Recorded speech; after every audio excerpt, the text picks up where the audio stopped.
Bonsoir à tous, vous écoutez Parlons d'Europe, émission proposée par la Maison de l'Europe de Tours, Centre-Val de Loire, centre d'information Europe Direct. Aujourd'hui, j'ai le plaisir d'accueillir Madame Paul Hasley. Bonsoir Madame Hasley. Bonsoir, merci de me recevoir. Vous êtes première adjointe au maire de Neuville-le-Roi et conseillère communautaire, donc de la communauté de communes de Racan, d'accord, qui est tout en haut de département... Au nord de l'Indre-et-Loire, voilà. Limite entre Indre-et-Loire et Sarthe. Donc c'est une petite trentaine de kilomètres à peu près? Oui, à peu près. D'accord. Alors, juste pour un petit rappel, donc le 6 mai dernier, je recevais ici même Aurore Bailly et Yves Boulesté du Pays Loire Nature qui nous parlaient de leur projet leader, donc sur le Pays Loire Nature. Et j'ai également reçu, donc le 3 juin dernier, Mathieu Sépagnac de l'Association des Compagnons Bâtisseurs, qui eux mettaient en œuvre donc des projets, justement, des actions dans le cadre de ce programme Leader, donc sur le territoire de Pays Loire Nature. Et aujourd'hui, justement, je reçois donc Madame Hasley pour nous parler d'autres actions qui sont mises, elles, en place sur la commune de Neuville-le-Roi, donc toujours dans le cadre de ce programme Leader. Alors justement, Paul, est-ce que vous pouvez nous parler de ces activités, de ces différentes actions que vous avez mises en place sur la commune de Neuville-le-Roi ?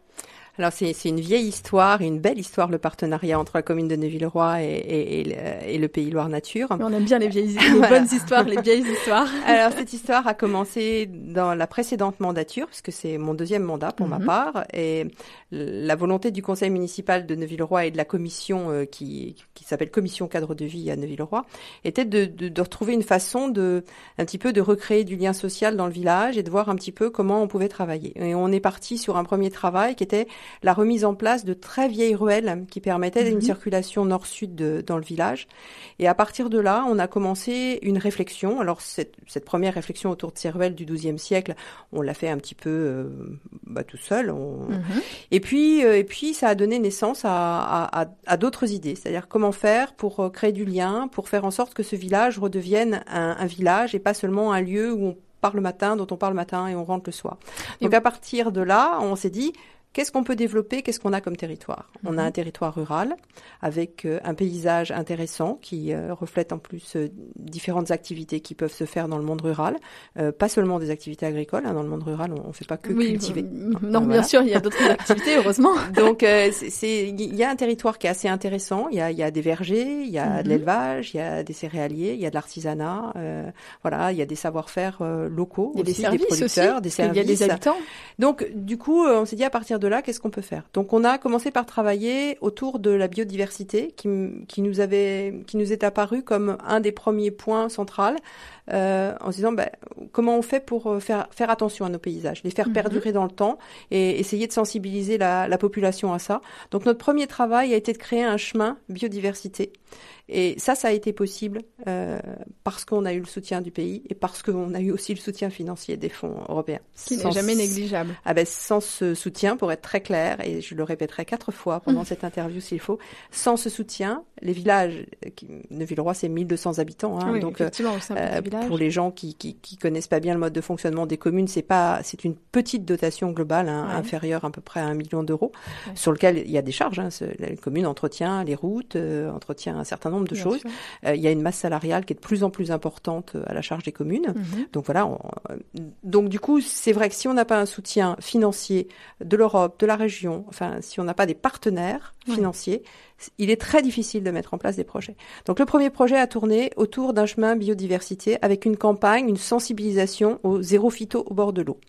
Est-ce que vous pouvez nous expliquer ce que c'est que le zéro phyto, s'il vous plaît? Alors, zéro phyto au bord de l'eau, ça veut dire que on s'engageait à ne plus utiliser aucun produit phytosanitaire, aucun produit désherbant au bord d'un étang qui s'appelle l'étang des Arguillonnières à Neuville-le-Roi. Parce que, en plus, à Neuville, on capte notre eau, on vend notre eau, on traite notre eau. Donc, c'était un terrain très, très sensible et très sensible aussi pour les habitants. Quand même, quand on capte son eau, on aimerait que nos nappes phréatiques soient pas trop, pas trop polluées et que l'eau soit de bonne qualité. Donc c'est un peu parti là-dessus. Autour de ce chemin biodiversité, on a donc travaillé avec la LPO pour répertorier l'ensemble des oiseaux en partenariat avec le centre de loisirs qui pouvaient nicher sur ce chemin qu'on appelle le chemin de la Baudelière et qui mène à l'étang, du centre du village à l'étang. Et de ce travail, de ce répertoire, sont nées des petites plaquettes qui ont été mises in situ à l'étang. Donc ils répertorient les oiseaux, comment ils nichent, comment ils se nourrissent, dans quel environnement. Pour informer un petit peu. Pour informer la population, les promeneurs. On a fait la même chose avec les végétaux. D'accord. Alors, on va revenir justement sur tous ces projets juste après la petite pause. Je vous en prie.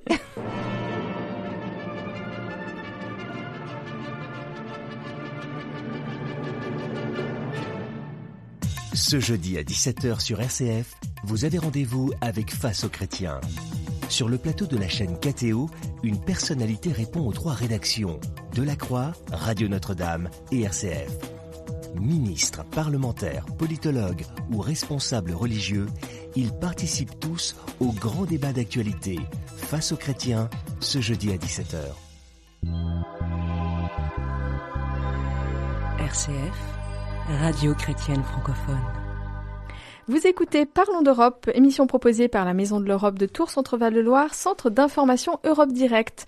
Ce soir, je reçois Madame Paul Hasley, première adjointe au maire de Neuville-le-Roi et conseillère communautaire, qui nous parle des actions mises en place donc sur la commune de Neuville-le-Roi dans le cadre du programme le Leader mené par le pays Loire Nature. Alors Paul, c'est à vous. Voilà. Donc on en était, reprenons sur ce chemin biodiversité, donc avec nos partenaires la LPO, le centre de loisirs famille rurale qui a participé aussi de la même façon, une association qui est un collectif d'artistes qui s'appelle l'association La Cambrousse et des photographes sont venus prendre des photos des animaux. Donc il y a une exposition in situ des animaux qui ont été pris en photo dans le coin. Donc du coup, on a une promenade qui répertorie le végétal, les paysages, les différents paysages qu'on peut trouver, les animaux et une expo in situ, ce qui agrémente un petit peu la promenade autour de l'étang. Et c'est une façon de mettre en valeur aussi votre patrimoine naturel. Ouais, absolument. Et puis par rapport à ça, on s'est dit que bon, c'était intéressant ce qu'on avait fait, mais peut-être il fallait aller plus loin dans la sensibilisation. Donc du coup, on s'est dit qu'on va essayer de voir un peu comment on peut travailler à l'intérieur du bourg. On avait mis en place un chemin patrimoine, ce qui était qui avait beaucoup séduit la population. D'ailleurs, c'était très amusant ce chemin patrimoine parce que quand on l'a mis en place, on s'est aperçu que le dimanche, il y avait des gens qui, après le déjeuner dominical, sortaient. Et on n'avait jamais vu de gens dans les ruelles. Et en fait, les gens faisaient le petit parcours du village. Et c'était vraiment... je trouvais que... Je me suis dit, enfin, on a fait quelque chose et les gens sortent. On atteint peut-être un peu des objectifs qu'on s'était fixés, de faire sortir les gens de leur maison, de se croiser dans les ruelles, dans les rues, enfin voilà. Et dans cette idée-là, on a travaillé sur 2 aspects, le jardin partagé et le jardin pédagogique. Donc le jardin pédagogique...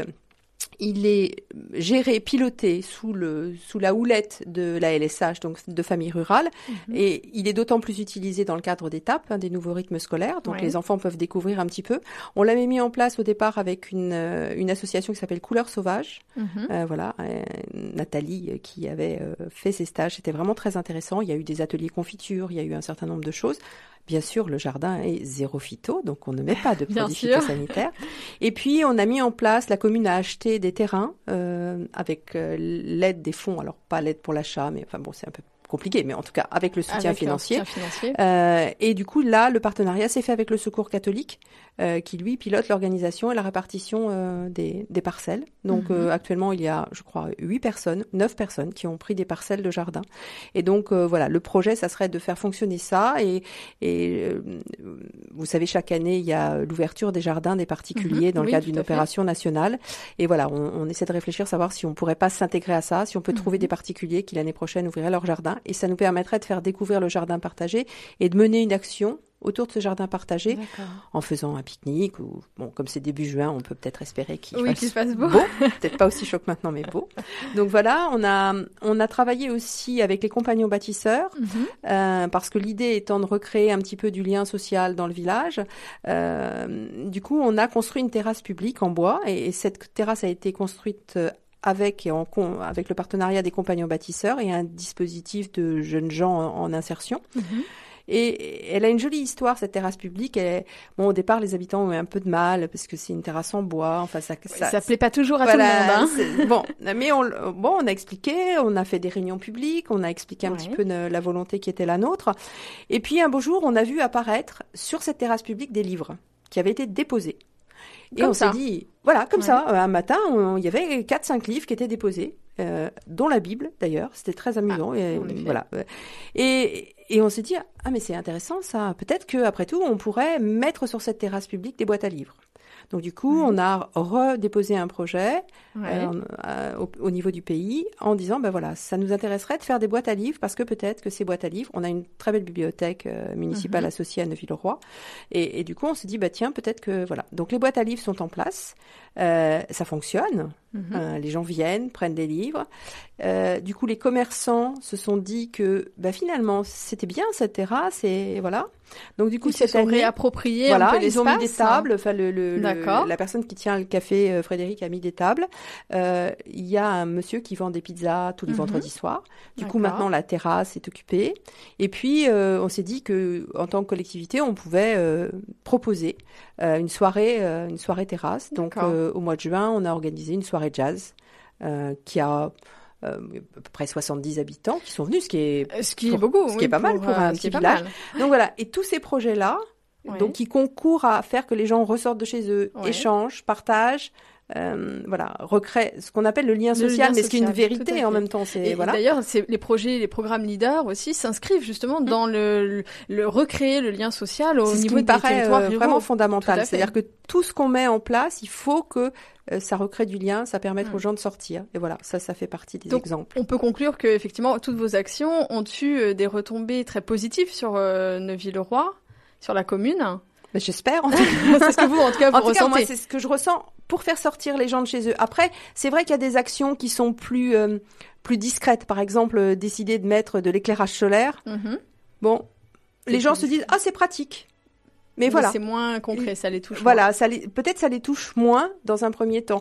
Zéro phyto, ça les agace un peu parce que effectivement, si on choisit, ça veut dire qu'on accepte les herbes folles et c'est pas toujours les gens considèrent que c'est pas propre. Enfin bon, voilà. Donc il y a aussi un changement des comportements et ça nécessite beaucoup de pédagogie, beaucoup de communication, beaucoup de réunions publiques, beaucoup d'échanges, beaucoup de discussions. Il faut être ouvert aussi à la discussion. Mais ce sont des projets qui finalement aboutissent et apportent beaucoup à la population et aussi à la commune. Bien sûr. Merci beaucoup Paul Hasley pour tous ces exemples très concrets de mise en œuvre de projets, d'actions dans le cadre du programme Leader. Et moi, personnellement, ça me donne très envie d'aller visiter Neuville-le-Roi. Mais soyez la bienvenue. Le programme culturel vient de sortir à partir de septembre. Très bien. Venez nous faire un petit coucou. Eh bien, avec plaisir. Merci beaucoup. À vous de m'avoir Bonne soirée. Bonne soirée. Au revoir. Au revoir.